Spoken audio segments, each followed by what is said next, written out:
talking about quid pro quo sexual harassment. The sexual harassment that I mentioned here, no one would argue that a woman would have a case in that kind of pressure. Right, but here's my point, is it has started, my point is it has started with a real issue, and what has happened over the years is the definition of sexual harassment has expanded to such a degree that now that the victim, the so-called victim of sexual harassment, doesn't even have to be involved in the incident that happens. If they heard that somebody said something that makes them feel a little uneasy, they can sue for sexual harassment. Same thing with the expanding definition of rape laws.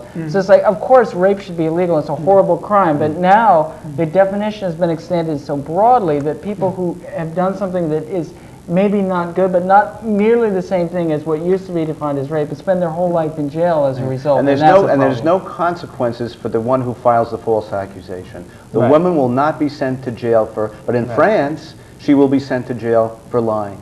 But it's very hard to prove, you know, a guy is tarnished for life. I mean, right now we have the famous Duke rape case going on, and that has racial overtones, but just as a rape case without the racial overtones. I think that these guys are going to be, you know, messed up for the rest of their lives just because, even if they're found innocent, because are they really innocent? Did they really? Have they hired good lawyers to get them off, like William Kennedy Smith? Yeah, they were rich and they just hired lawyers. There are certain people who will never believe they were innocent, no matter what comes out. But this is a horrible weapon that women have against men. Yeah. It's equivalent to violence against men. And also, and you mentioned this in your list, Tony, is that the men, for instance, two of these players who've been accused of rape in this case, their names are in the press. Their backgrounds are open to discussion. Disclosure policies, People can now they can be harassed by the media. Of course. And I believe that because of the seriousness of the allegations and because of the alarmingly high rate of false accusation, which is a horrible crime, I think the people who are accused should have their names shielded from the media in the same way that the alleged victim has their name shielded. That's fair. Everyone is shielded, and then if you are proven guilty in a court of law,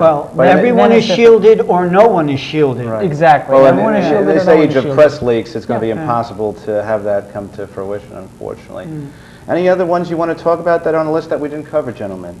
Or should I just go down the list as we go? Male sexual exploitation, pornography, prostitution, and entrapment. How's that one sound, Peter?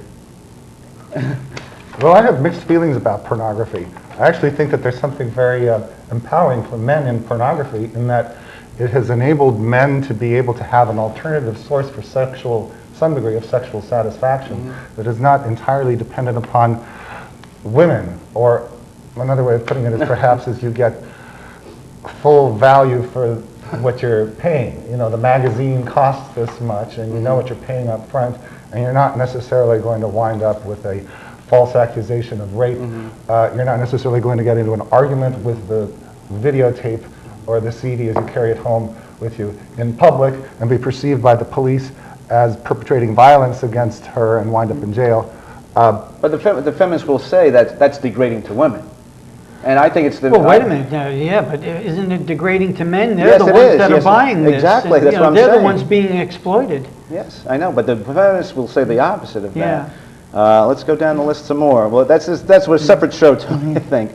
Paternity fraud, that's becoming a very big issue now. In the state of Florida, they just had the legislature vote. I didn't get the vote yet. It's just in the past few days.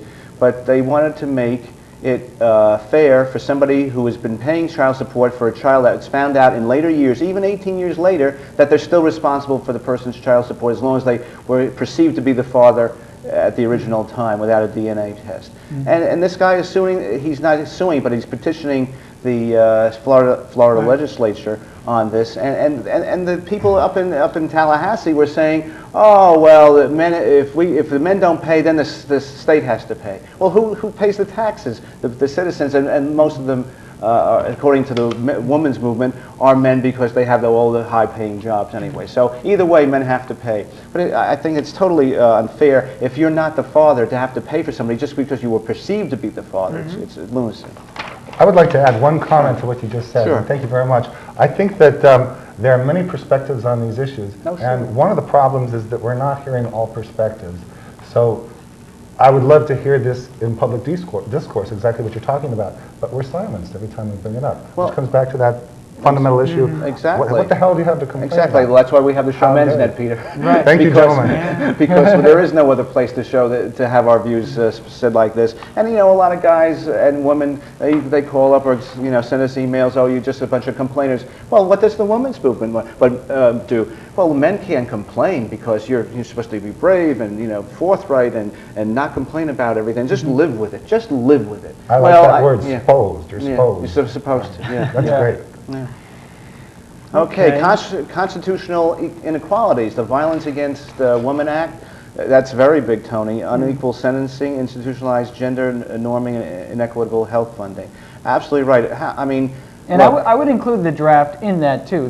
well, Yes. draft says next Well, I thing. made it Yeah. a separate topic. Definitely. though. Definitely. They are so, and any law, Definitely. where we have an amendment in the Constitution that says we have to treat men and women equally. Right. Yet when you 14th have Amendment, the yeah. 14th Amendment. Yet when you have draft law, the draft law says, oh no, we're only going to select men to be Right. in the military, and the courts is recently, I think it was 2003, have upheld this.